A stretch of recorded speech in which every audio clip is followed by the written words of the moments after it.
like Google and Yahoo were still new, there was that one that was competing with it called like Ask Jeeves, which is Yeah. like a search engine that didn't take off the way they wanted it to. AskJeeves.com. It had I'll that help you. snobby cartoon. I have my I have a platter. dinner plate. Dinner plate, which is when I remove the lid, it has the answer to your questions. Ask me about sports.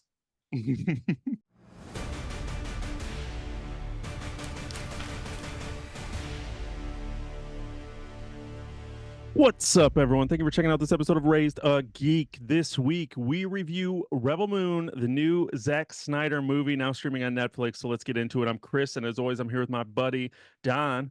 How we doing, man? Chris, what is up today, my friend? Everything is okay. Everything's good. Can't complain too much as we are sitting here smack dab in the middle of the holiday season. Mm-hmm. Um, yeah, man, happy holidays to you Yeah. and to all everyone listening. You'll hear this post holidays, but I hope you had a happy holiday. Saw you Mm-hmm. for a little bit up here in the old hometown area of the Midwest, Yep. and good to see you. We Got to didn't be a take Midwest boy for a couple days. Yeah, we didn't take any pictures to prove that we were in the same place like we never do. To prove to everybody that we do know each other in real life, not just on computers. Right. But We're real yeah, life friends. yeah, man. Everything was good. Had a good Yeah. relaxing Christmas and feeling a little bit of that post-Christmas blues is a thing that exists. I don't know. It's a Mm-hmm. thing, but Mm-hmm. everything was good. I'm feeling all right. How are you? how was your trip? How was your holidays? Can't complain. Like I said, it was always nice to see you all. We got to watch some Bears football, and the Bears actually performed admirably. Oh my Um, gosh, they hmm, did. they They did. actually did. They performed well. So definitely was a good time to be able to eat some food, hang out, see some family, see some friends, and now back home and got had a bonus like 5 days to sit and watch movies and play video games until I have to go back to work on January dos. So 2024 coming in quick. coming in hot, coming in hot. So yeah, just kind of, get sitting through and, we get all those Christmas games. So I'm trying to figure out what direction I'm headed in. I think you got me to lean into that Metal Gear Solid nostalgia trip. So I've been nostalgia tripping and whew, Yeah. it's a dated game, but I'm still enjoying quite a bit of it. But yeah, I'm something about identifying a character based on how she shakes her ass is kind of doesn't seem like a mechanic that would happen in games nowadays. Well, for those listening, we're talking about Metal Gear Solid Master Collection, which is a Yeah. collection of the starting with the one that was the first one from theirs from PlayStation 1, which God, you're going back to 1998. Hmm. So even at the beginning of this game, I told you about it, and I'm sure you saw it now because clearly you got it and are playing a little bit. But Yeah. I'm like 3 hours in. yeah, there's like a disclaimer at the beginning of the game that's like some of the dialogue and but yeah, basically the dialogue in this game is outdated. Like they just told you straight up. But it's being preserved for like accuracy to keep the game as it was in 1998. But yeah, totally. There's so much stuff in there that's just like you can't do that today. Like Snake would just be canceled in a minute. Like he's just harassing people and talking about women's bodies and and like looking at a character's pixelated butt running down hallways like so bad. But in I died 1998 we were just laughing like, yeah. when they were like, well, she's dressed like a terrorist, but she has an extra shake in her walk. And then they did that like close up of her ass as she's running down the hall, and I was like, oh my god, Yeah, what is this? it It was killed me. great. In Killed me. 1998 though, completely just on what would seem like it would be a normal, Oh yeah. it's I mean, still being 13 year it's 13 year yeah, old us were like, oh, what is yeah. going on? Yeah, it's still being a pervert, but being a Yeah. pervert in 2023 is different than being a pervert in 1998. Yeah. It's what I guess I'm trying to say. Yeah. So it's definitely been an interesting nostalgia jump, but I've definitely enjoyed it so far. So kind of excited to keep diving into those Metal Gear games, just kind of playing them on easy and trying to just kind of get through them. I'm not looking for anything too crazy, but just kind of to relive it, Yeah, relive the first classic, two, and maybe play the third one for the first time. classic series. Hideo Kojima, and yeah, I'm having fun with it as well. Nice, nice, nice. The other thing I've been doing is watching lots of movies, which is what we're going to talk about today. Zach Snyder, while we were out, dropped Rebel Moon on Netflix to his level of acclaim that he gets. And we're going to talk all about that. Another thing happened this week that kind of parallels what we're about to talk about was Christopher Nolan made some comments at with Rebel Moon coming out that kind of blew up the brains of his fan base because usually Christopher Nolan and Zack Snyder are two people who aren't usually talked about in the same breath. When it comes to filmmakers, they're usually on a they seem to be on a different kind of playing field. Do you agree with that, or am I Yeah, overstepping? I can agree with that. I think Zack Snyder sometimes reaches for the heights of Nolan, but for those who've seen their movies, they are two different directors with two different styles, and um but something, I mean, we'll get into it, but some this part of it doesn't surprise me because I think Christopher Nolan kind of is a Zack Snyder guy just because of their connection with Superman and DC. Man of Steel. Um, Man of Steel, Christopher Nolan was a producer I on did. that. I did forget about that until you're bringing it up right now. Yeah, so I think, and then Zack Snyder, it's always kind of been said, kind of modeled his Man of Steel movie after the Dark Knight Mm-hmm. movies, the Christopher Nolan's Batman movies, that he tried to like keep that spirit of those movies in Man of Steel. So they do have some kind of connection. However, I don't know if they're like close with each other or just whatever, Yep. but yeah, there's a connection there. And that makes sense. And part of his quote, kind of leans into that. But I'm gonna read you what Christopher Nolan said about Zack Snyder as Rebel Moon came out. And Christopher Nolan, the writer director of the Dark Knight trilogy, which Hmm. is praised as being some of the greatest comic book movies ever made, and Hmm. he said, "There's no superhero slash sci-fi film coming out these days where I don't see some influence of Zack Snyder. When you watch a Snyder film, you see and feel his love for the potential of cinema, the potential of it to be fantastical, to be heightened in its reality, but to move you and to excite you." And he also said he believed Watchmen came out in 2009 was way ahead of its time. The idea of a superhero team, which it so brilliantly subverts, wasn't yet a thing in movies, and would have been fascinating to see it released post Avengers. Okay. Now, I mean, I don't really see any lies in there, man. Yeah, I mean, he's not saying anything I think out of line too much. I think it kind of just boils down to people are going to look at that differently depending on how you feel about Zack Snyder. If Mm-hmm. you're a Zack Snyder fan, you're going to be like, yeah, of course. And if you hate Zack Snyder's work, then you're going to be like, that's What did Christopher Nolan smoke for during Christmas? right. And I think part of it, like I just kind of alluded to before, is just them being cool with each other, and like Yeah. he's just trying to speak well on of a peer, like a friend or a peer or whatever. So yeah, I think kind of, if however you view the Zack Snyder, his body of work is how you're gonna take that statement. But you can't, like, even if you hate Zack Snyder movies, you can't unsee the fact that everyone's been ripping off 300 since it came out. Every Sure. action movie was kind of like The Matrix when The Matrix came out, and everybody basically was like, "Oh, we're going to do all of this type of," and everybody wanted to rip off The Matrix. And when 300 came out, everybody wanted to rip off 300, and I kind of can agree with that, regardless of how you feel about that. I mean, 300 and Zack Snyder's style of action kind of really Oh, changed oh, things. yeah, it's been overdone. Uh, you change things. To That's a change things. Heath Ledger line. Yeah, Um, from a Christopher but Nolan movie. yeah, so yeah, take it how you're gonna take it. I mean, there is truth in what he's saying, but also, Zack Snyder films, as we'll get into, are not without their flaws, Oh no. and so like praise, not praise, whatever you want to do, I think it's just kind of up to your Yeah. own. Yeah. I just find it I found it funny how like divisive obviously the internet just is divisive, and there's a large group of people that are like Christopher Nolan is God. Like he makes the best movies, he is cinema, he is this. So to have him come, and usually Zack Snyder falls on the complete opposite realm of that where Zack Snyder makes trash. So it's just kind of funny to see the internet try to process this happening. And I will agree, Watchmen was ahead of its time because, and I knew that when I was sitting in the theaters watching it and I watched people walk out.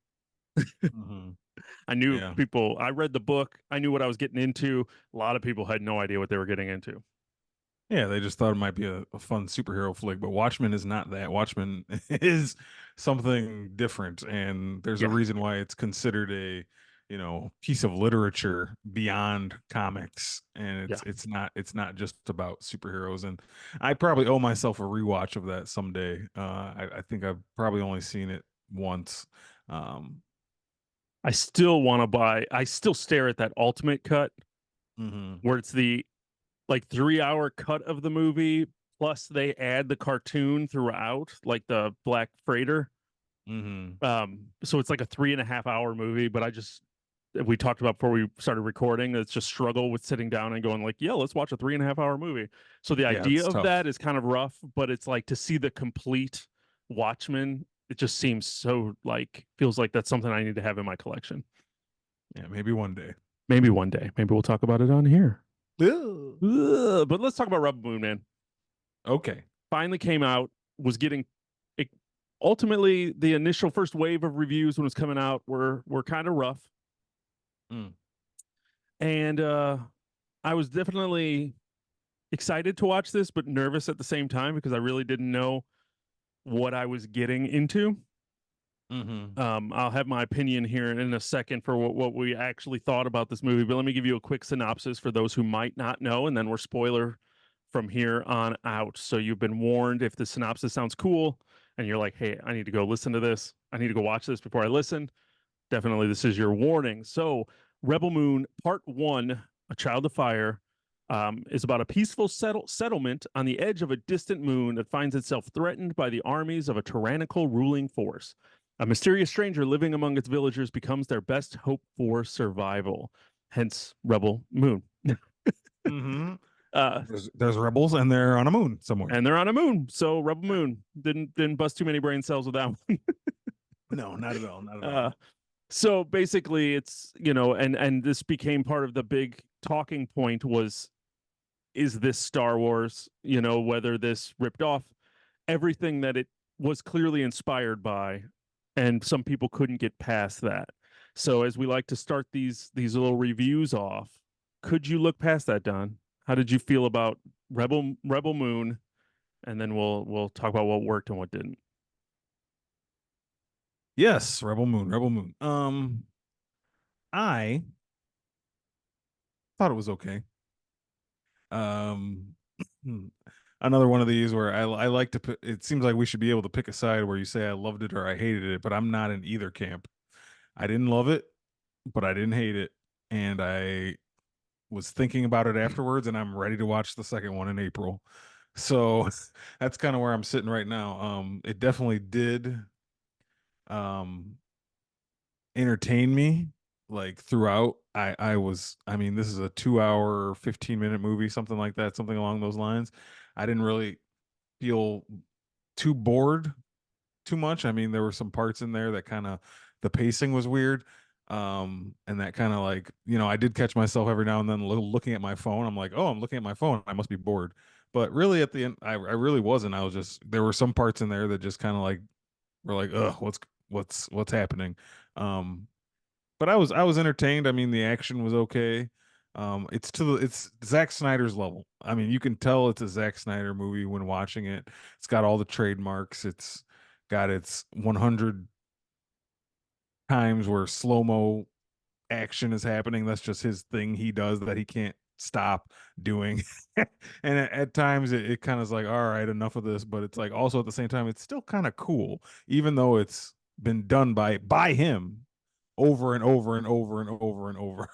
um, but I mean, the story was interesting enough to me, even though it does clearly, I don't know if you want to call it knockoff or borrow or inspired by, whatever phrase you want to use. Like it just seems like I've seen this before already somewhere, and like, is it? I know this is like an original work, but how original is it when it's just all seems so heavily taken from something I've already seen? But all that said, I mean, I enjoyed it. I thought it was all right, but I didn't love it. It's just kind of a movie that I was okay with watching, and I don't regret watching it. I thought it was fine. I don't know. I'm in the middle of love and hate, man. Somewhere in that middle ground. It's definitely not as bad as what a lot of people are making it out to be, I don't think. But it's nothing that you're gonna hear about for years and years as being some great movie. It's just kind of a movie that's entertaining enough. So that's kind of where I sit right now. What about you, my friend? Yeah, I liked it. I'm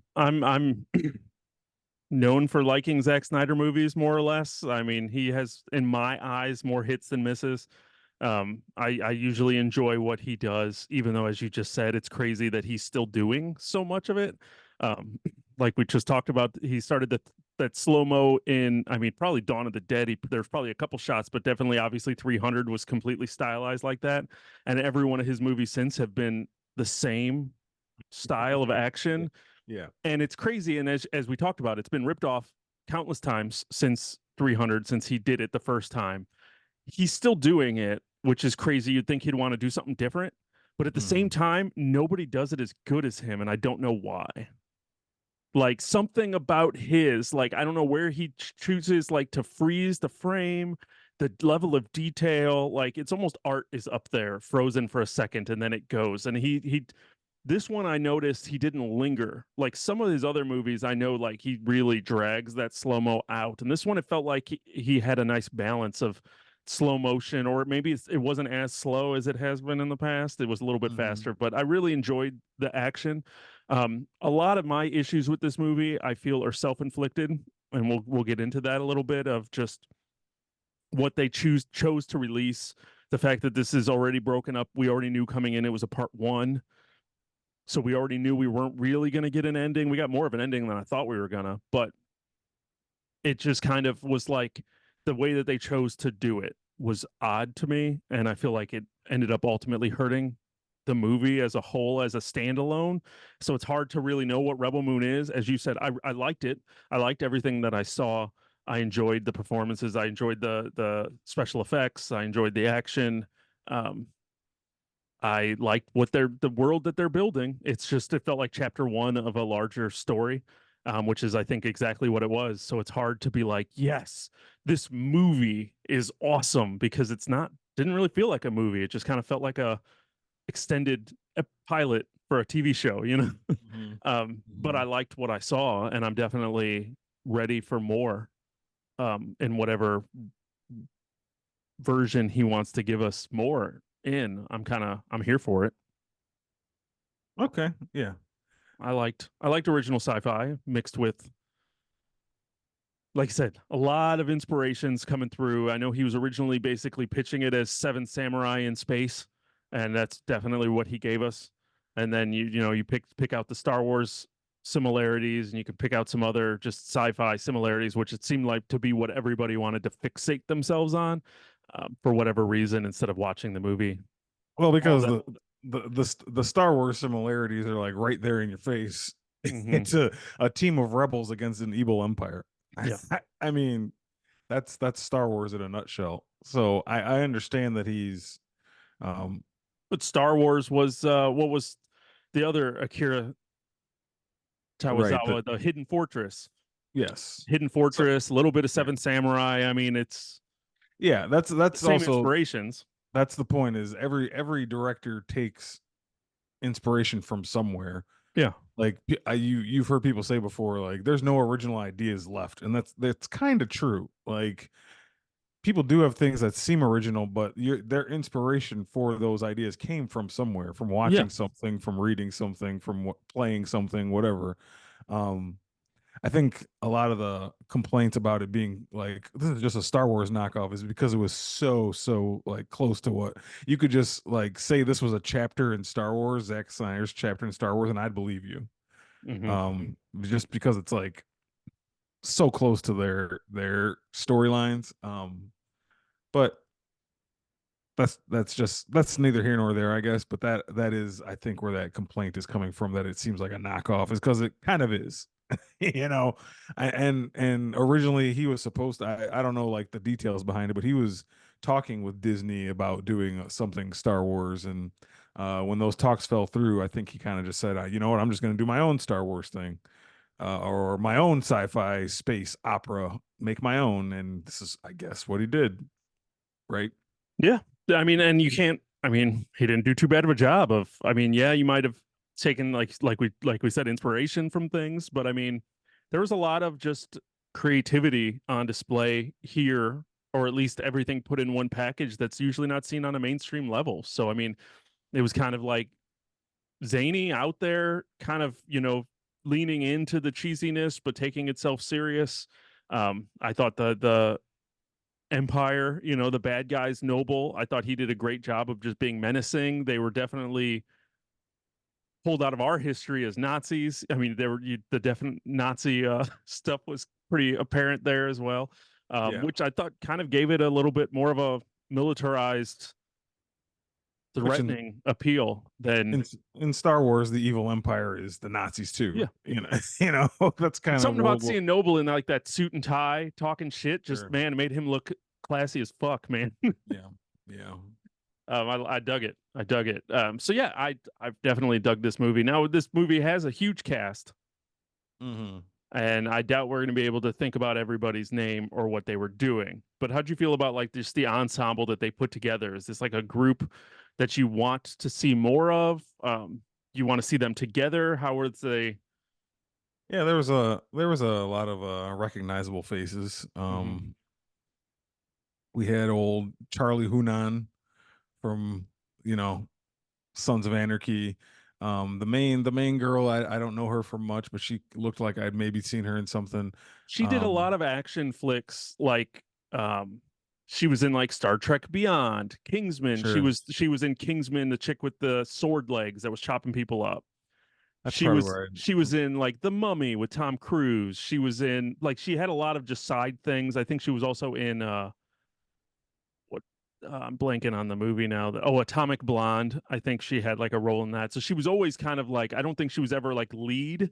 She was always just kind of like alongside as like I. the badass female Sure. character. So I looking through her IMDb, it doesn't seem like she has a lot of like heavy Okay. like leading roles, but she's definitely been in stuff from a character and actor standpoint. Yeah, so yeah, know her from a few things. But yeah, a few other people like I'm not even gonna try to pronounce his name, Jamon Honsu or whatever, and Looked pretty close to me. Yeah, I always he love when yeah, that dude pops up. he's been in now Shazam and Guardians of the Galaxy, so he's been in Marvel and DC. Now he's in a sci-fi movie. He keeps when he pops up and stuff, he's always cool. Ray Fisher was funny that he's in this because like his whole drama and history with Justice League and Zack Snyder. Obviously, they're still cool because now he's popping up in another Zack Yeah, he Snyder was cool with movie. Zack Snyder. He wasn't cool with Joss Whedon. Correct, correct. Um, Anthony Hopkins is the voice of the robot. well, he was kind of probably the standout, like their best get, and I liked his um interpretation as a droid, and his voice just is Mhm. iconic anyway. So you just put Anthony Hopkins' voice on a droid. That's cool with me. Yeah. Uh, the funniest casting to me is the I don't know either of their names. Well, I do know one of their names, Ed Skrein or Hmm. Ed Skrein, however you pronounce it. Hmm. And then the farmer, like Oh, the Corey main Stoll. no, well, not him, but he was in this too. But like Oh, the main guy, like the guy who went on her first guy who went on her like the first party member she had. yeah, If Gunner. you're treating this like an RPG, that's her first party member. Just Yeah, picking up party members as you go. yeah. Um, but both of them being in this movie is hilarious because they both played the bodyguard for Daenerys Targaryen when they switched roles. When they like recast both those, remember it was a different act. It was Ed Screen first, and then he got recast, and then it was that guy. Really? And it I was thought I such saw a something about that too online. yeah, and it was such a jarring um recasting because they look nothing alike. Yeah, And us as viewers, I remember going back to that place, we were just supposed to believe, like, okay, I guess it's this guy now. Like, I he had long blonde hair, and then the next season he came back and he's this dude with short brown hair. Like, this is the same guy. Who are we? Who are you talking to? But now both those actors being in this movie at the same time was funny to me when I was watching. I was like, that's hilarious. that is funny and completely. That's just a moment in time that I completely forgot about until right now. And as you're Yeah, saying it, I can't unsee it now. yeah. Um, so that's kind of crazy. It's like, did they talk about it on set? Like, hey, mate, no hard feelings. Like, it's just business. Like, I didn't mean to take your job. Yeah, Whatever. yeah, But that's hilarious. yeah, cast was good. Everyone kind of played it pitch perfect, You know, fine. Carrie Elways is the flashback king. You can't go Oh wrong with yeah. that. Yeah, when I saw him pop up for the first time, I kind of remembered him being in this, but I'd forgotten. So when he popped in, I was like, the Yeah, Princess Bride. yeah. It's Jenna Malone is a crazy spider creature. totally ripped right out of the pages of Saga. Don't tell me that Zack Snyder ain't reading Saga. That was the stalk. Like he's just trying to, or Oh the my spider. God, it is. Yeah. See, I in my head during that scene, I had The Witcher stuck in my head because Nemesis felt like a Witcher to me, going to this town to like hunt a monster. So I'm thinking Mhm. like he was ripping off The Witcher. But yeah, you're 100% right. That was absolutely the stalk. Yeah, you're right on that one. Those who read Saga, You know. and And now yeah. I know. Yeah, I didn't. Right. I was making a different connection, but you're 100% right on that. Cleopatra Coleman, I also wanted to see more of. She was the sister, Ray Fisher's sister that they were hunting, and you could obviously tell she's going to be a big deal in the next one. Sure. I liked her. She was in Infinity Pool, and she did a great job in that one. So I definitely And want her to, real life name is Cleopatra, which is a cool name to have. So come on. right? At least her screen name Yeah, that might be a stage name. might be a stage name, but I don't know. I'd probably say we can just go with it. But I liked her. So yeah, cast was outstanding. Zack Snyder usually pulls no, or what would the dude say in Jurassic Park? Spared no expense. He spares no Mhm. expense when it comes to his cast. He's able to, like I said, get who he wants in his movies. The fact that he's got Anthony Hopkins' voice in a robot is, right there. Sure. So definitely really can't go with the cast. Can't give it shit for that. I thought everyone did a great job with what they were told to do. Yeah. Agreed. Um, were you this? I guess where we get in a heavier spoilers thing. Were you surprised when Charlie Hunnam, Kai, turned on everybody? That caught me a little. Caught me a little. You saw it coming before it actually came, like in the last few seconds, but I wasn't expecting it. So that is one thing I can appreciate. I do like when a twist can catch me off guard. So that one kind of did. Him being a actor we've seen before, and I'm not saying he's a big name, but he's a big name among this cast, like big enough. You don't think like he was presented to us as part of the group, so I just thought he was going to kind of stay that way. Well, he was clearly the Han Solo. Right. So you Yep. kind of just Yeah. expect that. He's a known name. He's usually, like I said, the pretty boy, good guy. I mean, Sons of Anarchy really wasn't a good guy, but you know what I mean. There were no good guys in There Sons of were no Anarchy. good guys in that one. He was the closest, I guess there was. But well, Jimmy Smits was on that show, and Jimmy Smits is always a good guy. Even when he's a bad guy, he's still a good guy.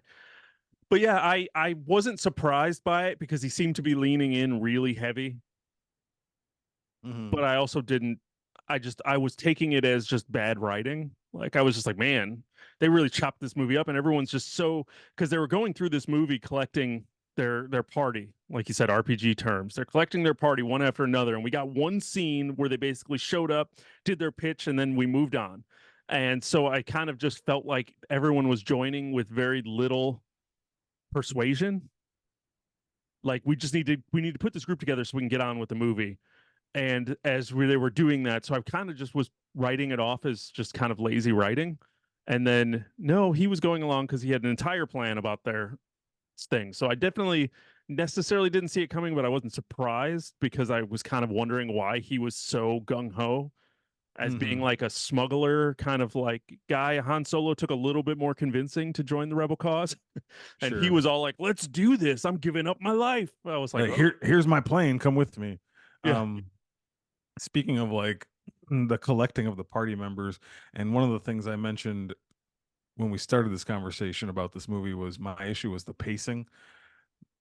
That was one of my biggest things was you could tell one of the moments where it's so apparent is the collecting of party members. Like just for example, when the one you just mentioned, the Jimon Honsu, the general, supposed to be a very important character. They speak highly of him. The evil empire is like Terrified of um him. terrified of him, saying that he's a master technician, a genius on the battlefield, this and that.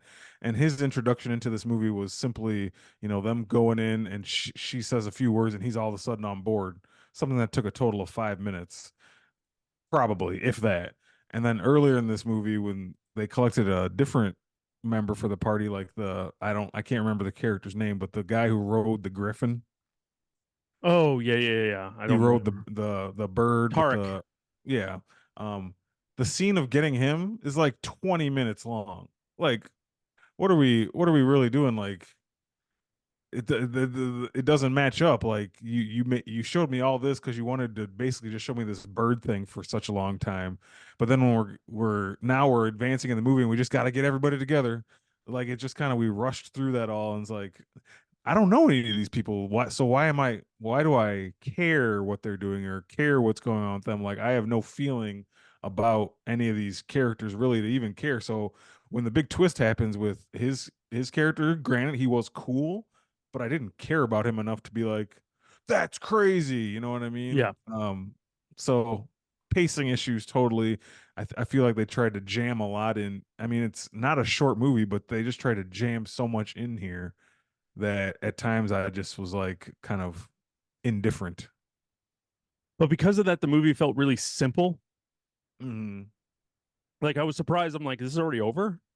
Like even like they captured everybody, had that action sequence, and then they were just like, all right, we did it. And I'm like, wait, mm, this is over already? yeah, Like it yeah. just didn't feel like I'm like, this is your movie. And that's what I talked about in the beginning. It felt like chapter one. Like I just kind of read the first couple chapters, got the team put together, we're ready for an adventure, and it's over. And I'm like, wait, where's the hmm adventure? Like this wasn't an adventure. This was just a ragtag group of people that we put together Getting to haphazardly. yeah, yeah, just Um, getting them all together, like forcing them onto a team when it's like, okay, I guess, just keep moving, get another guy and keep moving.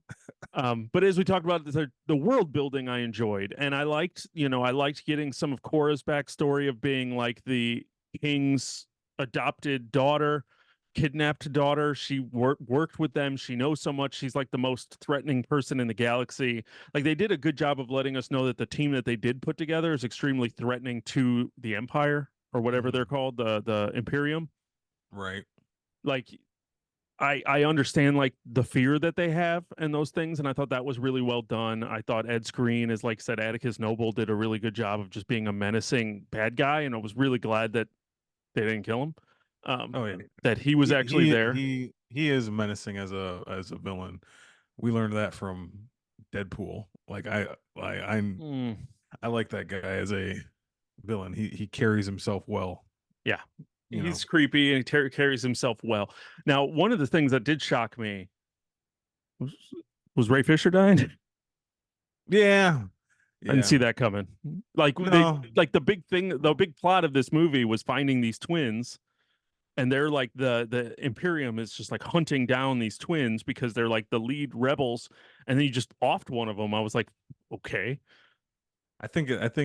I agree with you that the sister is going to play a much larger role and be very motivated in the part two.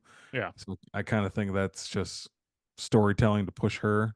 yeah, Um, but yes, I agree. I didn't think he was going to die. It was so hilarious him running up that ramp, all slow motion. I was like, this is the most Zack Snyder shit ever. yeah, Just jumping through the air with a spear to kill somebody in a giant ship through the windshield. Like, I'm definitely watching a Snyder yeah. film here. Well, and I love the fact, and I was so confused at what type of ship is that, Mm, where someone in a gunner capsule has a lever that they can pull that crashes the ship, and there's no one else on that ship that's able to do anything. yeah, Why is that lever exists? One, yeah, yeah. and two, why is it in a gunner capsule? Like, shouldn't it be like on the bridge somewhere. with the pilot. Like, Yeah, but like where's the other people on this? yeah, once it's pulled, there's no one else on this ship that could be like, wait, let's back that up a little bit. They're just like, no, that lever got pulled, we're fucked. Yeah, that's That just I was dying. It so took me out of it. I was like, why is the whole ship crashing? yeah. He just nudged one lever in a gunner capsule. Like that's not engineering proper. That You want to bitch about Star Wars and the little vent to blow up the Death Star? This is way worse. that's just called using a plot point that doesn't make sense just to keep the movie going. Yeah, Just to and like, yeah, I was fine with it. It looked cool. It was what it was, but I yeah. did struggle with that one. I can look past a lot. That one I struggled with. I was like, I Mhm. need to know the engineering of this. Like, I need to see blueprints of the ship and understand why that happened. Mhm. That cracked me up. But yeah, I wasn't expecting Ray Fisher to bite it. I was Oh, kind you of thought he might. expecting him to be around. Yeah, you thought he might stick around, but guess not. How do you feel about this? Just like I said, being a part one, like this trend of doing part one movies, because it feels like there's so much stuff I wanted to see. We had Billy the Robot that we saw had one kind of really cool scene with the water girl, and then you see him at the end of the movie with horns on his head, and he looks like he's like the Deer King, and I don't know what any of that means or what Ro- happened or what we missed, and clearly we'll get more, but it's like I want it in this movie. yeah, why'd he put those antlers on his head? First of all, he looked hilarious, and I cracked up when I saw that robot wearing those. He just came out of the trees. I'm Sweet Tooth. Yeah, yeah. There's a difference between sequels and like planned part one, part two, part Yeah, threes, because you don't get the complete movie. yeah, Um, and that is something we kind of discussed with even stuff as good as Across the Spider-Verse being like the part one of a part. When you get to the end, it's like, well, I don't have the whole story. And but you go back to years ago when they didn't do this stuff. If something had a sequel, it was just a different movie with the same cast, same characters, whatever, but it's a yeah, new adventure. yeah. But like being like, you can't get this whole story until you watch blah blah blah blah. It's like, well, I almost could have just waited until part two came out and just watched them back to back and felt a little more satisfied. So I agree. Well, then let's dive into that a little bit deeper Hmm. to maybe wrap up this conversation. But as you talked about this being a Star Wars movie, and this film, you're correct, was initially discussed as a potential R-rated Star Wars project, which Zack Snyder got. Lucasfilm didn't want it. They were like, "Nah, we'll pass." And Netflix showed up, stepped in, and said, "We'll let you do that." So the shift allowed Snyder to have the creative freedom to explore original intellectual property, giving birth to Rebel Moon, um, is a movie instead of a TV series. Because I think he was pitching it as like a Star Wars show on Disney, and now it's just a standalone creation. This film was PG-13. It clearly didn't want to be PG-13. It was clearly an R-rated movie, and the fact that they made an R-rated movie and then said, "Here, we're going to cut it back to PG-13," hurt this movie. Every action sequence lacked the bite that you saw that was there because of the fact that they cut it down to PG-13 for no reason. Like, why did Netflix of all studios want to step in and go, you know what, we need a PG-13? I know they wanted it to be like farther reaching. Who gives a shit? You're on a streaming platform that everybody has. You have the reach. And if people are going to watch an R-rated movie, they're going to watch the kids are going to watch an R-rated movie over a PG-13 one every time. Like the logic behind it doesn't make sense. It makes sense when you tell us like a director, "Hey, you can't make an R-rated Venom. It needs to be PG-13 because we need the kids to go see it at the theaters." This isn't the case with this one. You're not trying to get anyone. It's played in like 4 theaters across the country. So what was the like? Clearly, why did this need to be PG-13? Because it clearly wasn't PG-13. It wasn't pitched as PG-13. Why was it PG-13? Wish I had that answer. Something that boggles me as well as you. I could tell from the first big action sequence um that it was intended to be R, and Zack Snyder wanted it to be R, and whatever happened between him filming this and it coming out and Netflix stepping in or whoever stepped in and said, "Well, we got to do this instead and make it." I don't know if they wanted it to be family friendly or like make it just something that just would be out there that everyone is talking about and they want everyone to be able to watch with their kids and this and that, and it's not too crazy. It's like a new standard in like a sci-fi staple that just an action movie the family whole family will love. Whatever whoever idea that was, like the action suffered for that decision. The first time in that action sequence when she picks up an axe, it's an axe. Hmm. Like Star Wars is rated PG-13 because they're shooting each other with lasers, or PG sometimes even because they're shooting each other with lasers that don't explode you and lightsabers that they don't show like really ever cut you in half unless you're Darth Maul. So that's why the Star Wars stuff is PG-13 because they made it to be that way. This, when you got somebody coming in ready to kill a group of enemies with an axe, No, there's no reason why it should have been PG-13. she stepped in to kill a bunch of rapists with Exactly. an So axe. so Like there's like it's there's sexual assault that's about to yeah. happen, and then all of a sudden you want to like drown it down to a level where it's like, oh no, dude, come on, turn their backs and show them getting shot. Turn their backs and show them getting sliced. Like, guys, let's get real. Like, why'd you do this? Why did you do And you this? could tell they just like they just didn't CGI the blood. You know At what I all. mean? So Yeah. it's just like no, it was filmed to be violent. Like you could Mhm. see it. Zack Snyder's done plenty of badass PG-13 action.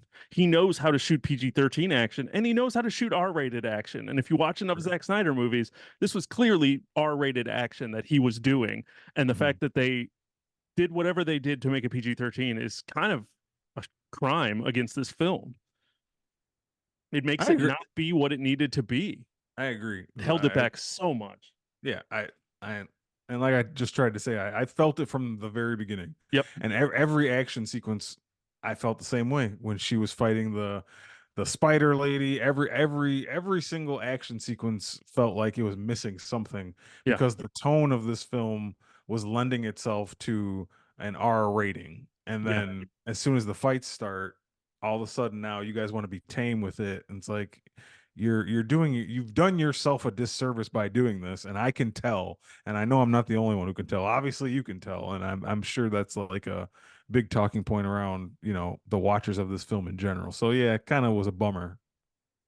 And then, of course, in Zack Snyder faction, he starts talking about the director's cut. I can't wait for you all to see the director's cut. Yeah, as you're rubbing your eyes. So now we're once again, as I texted you the other day, we're now in another Snyder cut Era. fiasco. Yeah. Or era, like you said.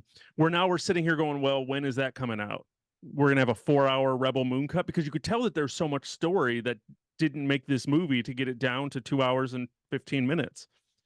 And I think he said it's like 3 to 3.5 hours or something. So he's got a giant, another, like I said, probably another 4 hour cut coming that's going to be rated R. Because this movie, I enjoyed this movie enough. I'm kind of pumped for that, and I need it. Where's my Snyder cut? But it's so sad because No, we shouldn't have to be doing that. There shouldn't have been this point where I don't know if it's the length, like if they thought it was too much, if he filmed too much, okay, then make it 3 films instead of two. Like I'd feel better about a trilogy than just two anyway. If we're doing multiple ones anyway, now it seems like you're just like pushing all these cogs onto, the wrong size, whatever, onto something else just to make it all fit in this little time frame you want to do these two movies in. If he filmed all this content and that's what he wanted to put out there, you could have done just, you know, three 2.5 hour cuts or whatever and let him put all his stuff in there. I don't understand his coming to Netflix where he's supposed to have all this freedom that he wasn't getting other places, and or whatever his complaint has been, and then like taking it away from him, and now all this stuff is coming out that people didn't like the movie, and he's already instantly saying, well, my cut's different. Like, you shouldn't want to be doing this again. That shouldn't be the outcome of what happened here. It's so messy, and I don't know why he's the only director this seems to happen to all the time. It's just kind of like I use the word already, but it's like a bummer. It's just like, come on, man. I don't I shouldn't have to want to watch the director's cut of this. I should have already seen what it was supposed to be the first time. Hmm. Like I'll watch a director's cut because whatever, but I shouldn't have to sit and watch a movie again and be sitting there the whole time like, wonder what's different, what's better. Like, no, that's not how I want to watch movies. I don't want to watch movies just because like, let me see the real one now. Like I don't like doing that. No, I Like, don't either. No, it yeah, sucks. It sucks, yeah. and especially when you're watching a movie like this one, and it's so clearly the inferior version. Mm-hmm. Every second of it was inferior. The fact that I enjoyed it has me excited for the next one. But all watching this movie made me want to do is watch. What am I missing? I feel like I'm missing out watching this movie That's because the terrible. action sequences didn't have the bite that I know that they do because you could see it there, but there was Mhm. something removed from it to make it PG-13. The characters' motivations, there's just so much more that you know exists that we didn't get. And that's just, I don't understand. And Netflix, of all people, like, okay, you tell me Warner Brothers does it. Yeah, okay, I understand that. You're talking about studios, you're talking about theatrical releases. There's lots of moving cogs, as you said. It sucks, but it happens. This is Netflix. There shouldn't, the whole idea of streaming is that you don't have these problems. You know, the creative freedom is what all of these directors led them to streaming. So why are we sitting here in 2023 being like Netflix? Why did Netflix demand a 2 hour cut of this movie at PG-13? Like, what did Netflix get out of that but bad publicity? I guess at the end of the day, Netflix, even though we are like streamers should have more freedom, I guess at the end of the day, they're just like any other big studio, man. Like they're Disney, they're Warner Brothers, they're whoever, and They still yeah. think they know, Hmm. and you're like, you know what? You worry about the business and promoting. You're hiring creatives to come in and do creative work. Let them do creative work. If you hire Zach Snyder, you know what you're getting. The whole world knows what you get when you go see a Zach Snyder movie. You're going to bring in Zach Snyder and he says, hey, I want to make an R-rated sci-fi original movie. Here's the basic plot, here's the basic ideas, seven samurai in space, and you green light that. Then you bought it. You can't take it back. You Hmm. can't, once it's done, go, hey, can you chop 2 hours out of that and make it PG-13? No, it's at that No, that's point not what just you bought. You at that bought a point just gritty let him, R-rated yeah. Star Wars. At that point, just let him make his movie, whatever it's gonna be. Like you said, you know what you're signing up for. You've seen his films. Uh, You've made his films before. right. Army of the Dead, just he didn't complain about that. Clearly somebody let him do whatever he wanted in that one. So like what's going on here that's so different? I don't know. Uh So the fact that it exists and most likely it'll be out before part two is something, but then it begs the question again of like, well, is it even going to be worth watching part two? right. Like, am I going to have to wait? Because I mean, realistically, if we find out, say February 1st, we get the director's cut, we get the Snyder cut of Rebel Moon on like February 1st. I'm not watching Rebel Moon part two. I'm going to wait a month and watch the director's cut. I'm not even going to waste my time on the regular cut if I know that there's going to be another one coming within weeks. Now, if it's, of course, like the Justice League Snyder cut where we waited years and years and never knew it was going to happen and it was a whole big battle thing, then, I'll watch it. But But like I that, said, that one was totally different because yeah, that was Joss Whedon made a different movie than he wanted to make. So I yeah. totally understood that. But Oh, this is 100%. like your name's all over this movie. This should have just been your movie. I don't know if he didn't fight hard enough or like the pressure was on from the studio or whatever the case is. He should not have been talking about a director's cut of a movie before it even came out. It wasn't even out yet, and he's already talking about I got a director's cut Right. in the back over here, just waiting. Like what? Come on, man. This is stupid. Like I don't want to watch the movie. I'm gonna watch it because it's gonna be different, but I don't want to watch it again because I'm looking for the differences and being like, that would have been nice to have watched the first time. Then why'd I watch it this first time? You know what I Yeah. mean? Then what was the point of this cut? Hmm. Like, what did you get out of it? What was the point of it? What did Netflix get out of releasing this, an inferior version of this movie? Bad Regardless of if press. the, Bad press, and what some a movie that you and I seem to think was okay, but a lot of people didn't. a lot of people didn't like Yeah. this movie, Yeah. and it got terrible reviews across the board. And there is a large chunk of people where they're saying this exact thing. Like, why the hell was this not rated R? Yeah. why, it's baffling to me. It's the studio baffling. I mean, it's not the only all the decisions that these studios like to make. We talked about it time and time again. We got Amazon sending out emails saying they're going to add ads to Prime, and now we got to watch Yeah. commercials when we watch The Boys. That didn't make any sense. Sure doesn't. So anyway, long story short, Hmm. Rebel Moon, I dug it. Yeah. I want the director's cut. I want to see more. I'm here for part two. I liked what they did. Like I said, I overall dug this movie. Did I love it? No. Could I? Yeah, I could possibly, but not this version. I didn't come anywhere close to hating it, as people like despised it. I can look past the fact that it was clearly influenced by a lot of things. Hmm. I don't think anything was, I can't say blatant, but nothing like made me feel like ripped It was off. it was just a straight rip off, right? Yeah, nothing made me feel like, oh, I'm like, oh, they're at the bar. This is like the cantina in Star Wars. And clearly the characters had their motivations and you had these things, but none of it was just like, if anything, it was just more fun connections as opposed to, ugh, he's gonna Hmm. rip this off. Like people who like hated this movie because they felt like he just ripped everything off. And I'm like, well, as you said in the beginning, everything's kind of ripped off of something. Yeah.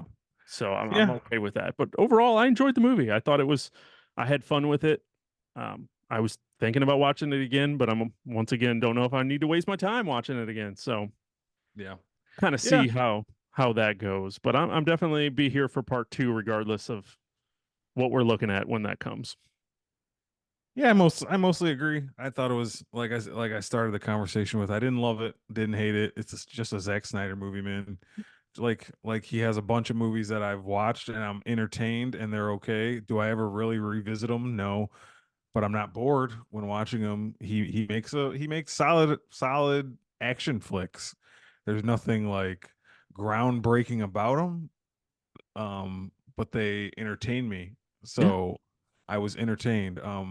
One point I wanted to make, I was going to try to work it in while we were talking. I didn't think about it until now.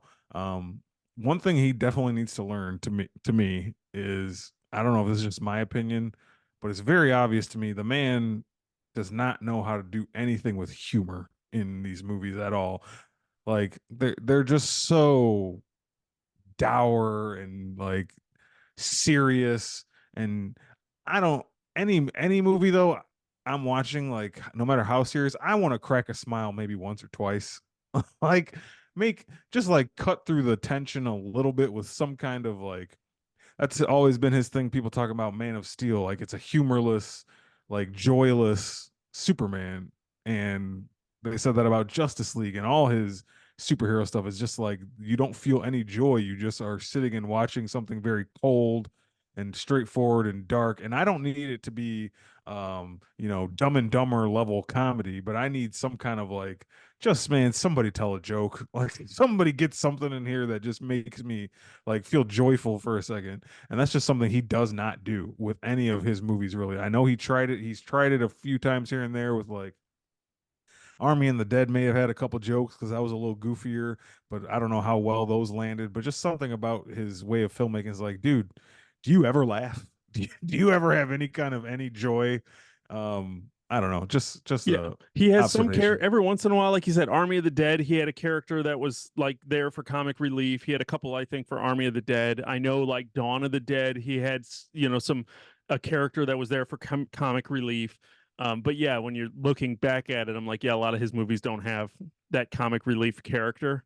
Even Watchmen had a character called the Comedian. Um, but Right. not that, I mean, he took that straight from the source material, so that is what it is. But yeah, you're 100% right about that. He really does have no joy. No, no. It's just so very like, I would just want to feel a little humorous sometimes in even these darkest of movies. Like make me, like I said, just make me crack a smile of humor. Yeah, You don't please know have how. one likable character that kind of makes me smile. They Right. don't have to be a joke teller, just kind of have at Yeah. least a little bit of a light titted, like, oh no, we got to do this now. You're telling me I have to go through that door? Like Right. something. Just something like that. Just something to Yeah. break Do up you see the how big that is? I'm Yeah. not going near that. Like just some kind of like, Yeah, he's just yeah, I hear you. he's just very clinical, very like sterile, straightforward. Yeah, Like it. gets to me. But anyway, No, that's a great point. I'm okay. glad you remember to make that in our final thoughts of Yes, Rebel Moon. very good. So, what did you all think of Rebel Moon? Do you guys have any final thoughts? Agree with us? Disagree with us? Hated the movie? Loved the movie? Let us know. And you can do that by hitting us up on our social medias at Raised a Geek on every platform. You can find us at Raised a Geek. Look for the little comic bubble logo, and you can find us there.